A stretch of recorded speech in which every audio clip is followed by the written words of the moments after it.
wabarakatuh. Waalaikumsalam warahmatullahi wabarakatuh. Halo geng, sebelumnya terima kasih buat teman-teman pelana jalanan yang telah mendukung kami sampai saat ini. Oke, pada kesempatan kali ini kami akan mengadakan dialog khusus tentang peran jin dalam masyarakat. Tapi sebelumnya saya kenalkan dulu dari yang paling kanan ada Wanto, terus selanjutnya ada Ardianta, terus selanjutnya lagi ada Wahyu, dan yang terakhir ada Fauzi. Oke, sebelum dimulai, ini langsung aja ya mas, daripada menyingkat waktu ya. Sebelum dimulai ini langsung ada pertanyaan ya. Mungkin dari masyarakat umum ya, ini banyak yang tanya tentang jin di dalam kehidupan sehari-hari gitu ya. Yang ditanyakan, apakah makhluk jin itu mas? Saya akan coba jawab. Wassalamualaikum warahmatullahi wabarakatuh. Jin menurut pandangan Islam dulu ya, karena kalau jin itu pasti yang menciptakan itu Allah Subhanahu wa taala, seperti yang difirmankan di Al-Qur'an surat Az-Zariyat ayat 56. Aku menciptakan jin dan manusia untuk menyembahku. Berarti Allah menciptakan jin dan manusia itu untuk beribadah kepada Allah. Itu secara Islam ya, tapi secara umum jin itu adalah makhluk astral yang tidak terlihat ya, yang biasanya seperti manusia juga punya nafsu seperti itu, makan dan punya anak istri seperti itu mas. Itu secara umum jin seperti itu. Oke, jawaban yang cukup jelas ya. Ada pertanyaan lagi dari masyarakat nih. Apakah kita boleh bekerja sama dengan jin? Banyak masyarakat yang tanya seperti itu. Kerjasama. Kalau kita istilahkan bekerja sama itu kan biasanya berarti berharap sesuatu atau meminta kepada jin itu gitu ya. Nah, kalau pandangan secara Islam di dalam agama kita itu dinyatakan di surat kita sebut ya biasanya Al-Jin ya, Al-Jin ayat 6 itu berbunyi seperti ini mas. Kita tidak boleh ya meminta pertolongan atau perlindungan ke golongan jin laki-laki, karena itu akan menambah dosa dan kesalahan. Di dalam surat tersebut sudah menyatakan jelas sekali, berarti kita kerjasama dengan jin atau meminta pertolongan dengan jin atau meminta sesuatu dengan jin itu pasti tidak boleh ya. Karena apa? Karena ada yang lebih besar ekstensinya, yaitu Allah Subhanahu wa taala yang menciptakan jin itu. Kenapa meminta sama jin? Banyak sekali, contohnya ketika kita memiliki ya, benda pusaka seperti itu, meminta kekebalan, meminta pengobatan dari energi jin, meminta perlindungan, meminta kekayaan, itu tidak boleh. Tapi kebanyakan masyarakat gitu ya. Karena sama dari sisi lain, menurut mungkin pandangan yang berbeda itu karena jin itu sama dengan manusia mungkin ya. Jadi kita kayak meminta tolong sama manusia, tapi istilah dari jin itu adalah siapa dulu? Jin itu punya nenek moyang. Ya, nenek moyang jin adalah iblis. Iblis tugasnya untuk apa? Menyesatkan umat manusia, karena jin itu terbuat dari api. Seperti yang difirmankan Allah pada surat Ar-Rahman ayat 15 ya. Aku menciptakan jin itu dari api yang sangat panas. Allah menciptakan jin itu dari api mas. Masa manusia dengan api bisa bersatu? Itu tidak mungkin. Tapi kalau ini pandangan secara baiknya itu boleh mas, kerjasama dengan jin. Itu contohnya berdakwah. Berdakwah. Jadi kalau kita punya jin yang muslim ya, kita memiliki teman jin itu nggak apa-apa, asal apa itu saling berdakwah, tidak meminta energi, tidak meminta ibarat suatu kekayaan, itu boleh. Karena apa? Kita juga mengajarkan mungkin sesama jin, kita mengajarkan Al-Fatihah ya, surat Al-Fatihah kita ajarkan ke satu jin. Nanti jin itu mengajarkan ke jin lain. Akhirnya ada jin muslim. Nah, seperti itu boleh mas. Tapi kalau kita meminta sesuatu kekuatan, energi, perlindungan, pertolongan itu tidak boleh, dan itu menambah dosa kita dan itu tersesat. Itu mas. Dan termasuk mungkin ada tambahan. kalau itu kan berarti termasuk juga menduakan Allah Iya. musyrik ya. Nah, musyrik. Musyrik.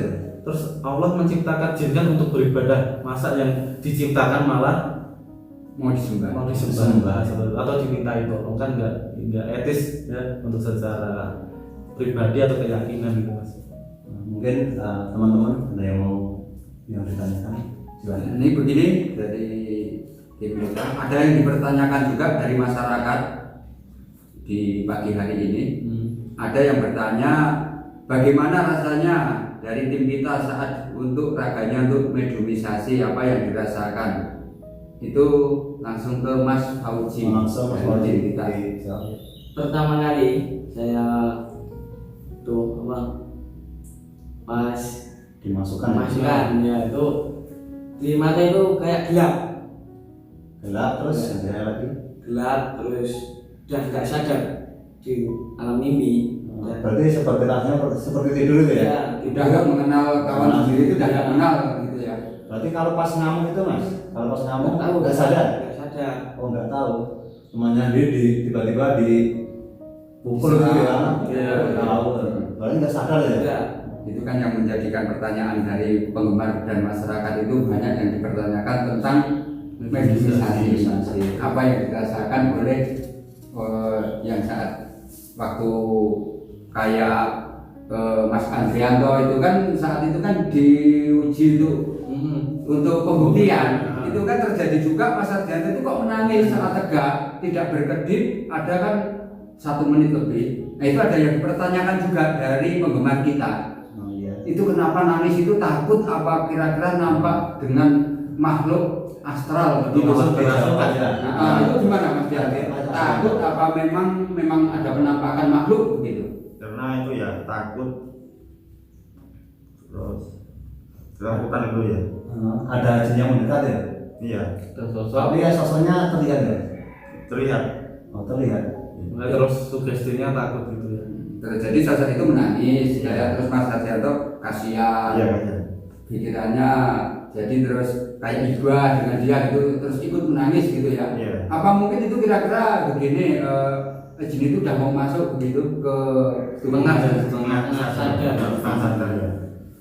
Ya saya tambahkan kan Iya, iya. untuk bagaimana proses mediumisasi tadi ya. Itu kan dari sisi tadi Mas Fauzi kan sebagai mediator ya, tapi kan kami dari tim Lana Jala kan pasti melakukan mediumisasi ya. Iya. Tapi kan ada prosesnya. Nah, proses pertama untuk mediumisasi adalah memilih mediator. Karena kenapa kita milih Mas Fauzi ya? Mas Fauzi itu di sini sebagai mediator itu sudah sugestibilitas. Nah, jadi penerimaan sugesti itu sudah bagus ya, sudah dilatih dan sudah ibarat dipersiapkan ya. Kenapa Mas Fauzi sebagai mediator terus? Karena memang Mas Fauzi ini sudah kita latih untuk menjadi mediator karena sugestibilitas pikirannya itu gampang ya untuk disugesti. Nah gitu Mas. Jadi pertama adalah memilih mediator dulu. Yang kedua proses dari mediumisasi itu adalah pemilihan makhluk astral dulu ya. Dari memilih makhluk astral itu tidak bisa sembarangan ya, sembarangan itu tidak bisa. Kenapa? Kita punya tujuan untuk mengungkap. Kenapa? Makhluk astral itu banyak sekali di tempat-tempat seperti itu. Itu wujudnya pertama kali, fase pertama adalah fase orbs, yaitu fase pemunculan pertama. Pemunculan pertama ya kadang berbentuk bulan, itu kayak sinar gitu. Cahaya itu berbeda-beda warna dan berbeda-beda ukuran. Nah, berarti kita tidak bisa memilih satu sosok mengikuti anak kita masukkan, tidak bisa. Karena apa? Orbsnya berbeda-beda. Kalau kita pilih yang paling besar kemungkinan di dalam itu adalah raja dari makhluk di situ. Kita masukkan, terus kita ubah. Perubahan itu dengan kita membaca Anas, kita membaca Al-Fatihah untuk mengubah ke fase kedua. Kalau kita ambil, kita ubah ke fase kedua, yaitu ektoplasma. Ektoplasma adalah perubahan dari cahaya ke dalam gas. Ke dalam gas ini supaya bisa apa? Dimasukkan ke tubuh Mas Fauzi sebagai mediator. Berarti untuk dia bisa mengeluarkan suara dan kata-kata itu dari makhluk itu tadi yang merasuki di tubuh mediumisasi tadi itu berarti ngambil dari energi itu ya, Iya, energi iya. dari manusia gitu ya.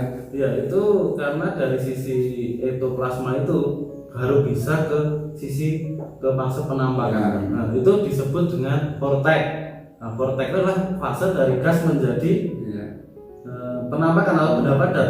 Gas menjadi benda padat disebut vortex. Jadi ketika Mas Fauzi itu dimasukin sosok itu pasti di fase kedua itu plasma tadi. Karena apa? Benda gas dimasukkan ke benda padat seperti itu kan. Itu kan yang menjadi pertanyaan cukup banyak dari masyarakat dan penonton itu yang banyak dipertanyakan. Kok itu ada juga katanya kan, bukan katanya, dari yang masuk di komentar kita, masuk yang di tim kita, ini ada juga. Nah, itu kok ada juga pingsan, itu untuk makhluk mau masuk atau gimana, itu penjelasannya supaya plong gitu dari penggemar kita, dari masyarakat kita biar plong gitu kan. Seperti yang saya katakan kan, semua mediator atau orang itu punya sugestibilitas sendiri. Iya. Kuat atau tidak kuat. Ya, pertama kalau kuat itu berarti sering latihan. Contohnya kita sering melakukan pernapasan, kita melakukan melakukan ibarat mediasi untuk menenangkan diri ya. Itu kalau sudah siap. Kalau tidak siap berarti itu artinya kerasukan. Beda lagi. Di mediumisasi sama kerasukan itu beda. Kalau mediumisasi itu berarti orangnya sudah siap. Tapi kalau kerasukan itu tidak siap. Berarti kalau kerasukan itu mungkin bahasanya itu apakah sama dengan kayak orang Jawa bilang kesambet gitu? Nah, itu sama. Biar jelas gitu kan. Sama. Berarti kalau kerasukan itu tubuh tidak siap, Ya. energinya langsung dikuras si jin itu untuk masuk merubah jadi energi off tadi ke dalam ektoplasma itu menggunakan energi murni dari yang dirasuki. Otomatis kalau tidak kuat pingsan karena daya tahan dari pikiran itu sudah tidak ada. Jadi sudah langsung kayak tidur seperti itu. Ya, ini masih ada lagi nih Mas untuk dari penggemar kita yang dipertanyakan. Itu kok di saat di lokasi itu kok ada yang dijumpai kemenyan, ada yang dijumpai kayak lidi dibakar, kayak teh pahit, kopi pahit, itu yang dipertanyakan itu apa gunanya dan apa tujuannya atau gimana nya, itu ada pertanyaan juga dari penggemar kita itu. Iya, sering sekali ya kita menjumpai ketika kita melakukan ke lokasi ya, itu sering kita jumpai temannya dupa seperti itu, dan itu tergantung tujuan dan niat kan. Yeah. Ya. Tujuannya kalau dupa itu untuk pengharum ruangan itu tidak masalah. Yeah. Tapi kalau tujuannya dupa ya untuk memanggil sosok yang akan dimintai sesuatu, itu yang bermasalah. Udah larinya ke kemusyrikan. Karena apa? Percaya dan meminta kepada suatu hal yang disebut dengan jin. Itu seperti yang pertama kali tadi ya dibahas, jin itu kita istilah dari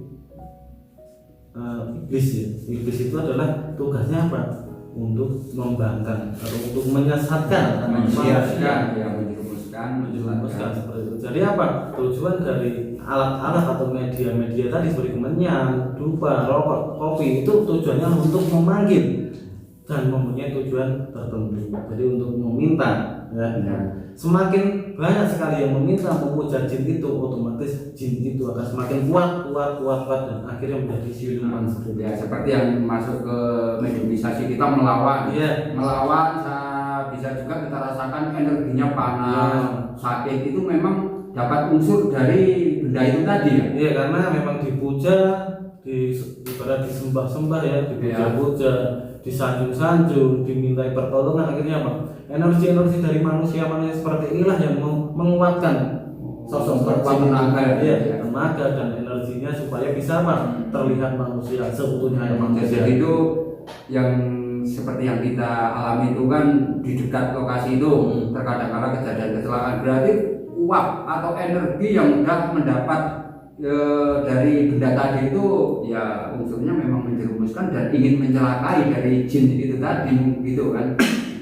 Untuk benda itu tidak bisa tidak bisa ibarat ya istilahnya menambah tenaga ya, dari energi si sosok ini yang bisa manusia tersebut. Manusianya.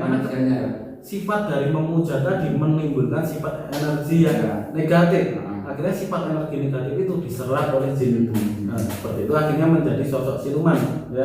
Akhirnya apa? Menggoda manusia, memitoskan suatu tempat, akhirnya semakin dimitoskan, semakin orang-orang masyarakat yang mungkin masih takut dengan jin itu pasti akan di situ agak takut loh, agak ibarat ya ada ke tempat angker seperti itu, nanti akhirnya dikeramatkan seperti itu kan.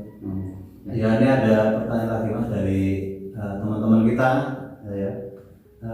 Biasanya kalau melihat jin itu kan sering nyerang atau gimana gitu ya, yang ditanyakan gini, apakah jin itu berbahaya katanya?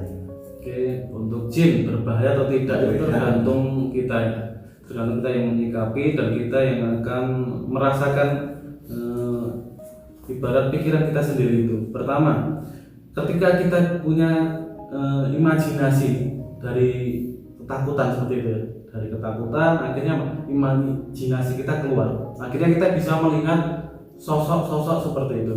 Contohnya ada di jembatan melihat kuntilanak, melihat pocong, terus akhirnya apa? Takut. Dari sisi takut itulah semakin jin itu bisa terlihat. Kenapa? Daya pikir kita itu karena takut, akhirnya apa? Energi kita terkuras karena ketakutan itu, akhirnya menimbulkan aura negatif Jadi udah diserap dari makhluk tadi, akhirnya apa? Makhluk itu semakin kuat dan bisa menampakkan diri. Nah, kalau bahaya atau tidak itu tergantung kita yang menyikapi. Kalau kita percaya sama perlindungan Allah Subhanahu wa taala, kita pasti jin-jin seperti itu tidak akan bisa untuk mendekat ke kita.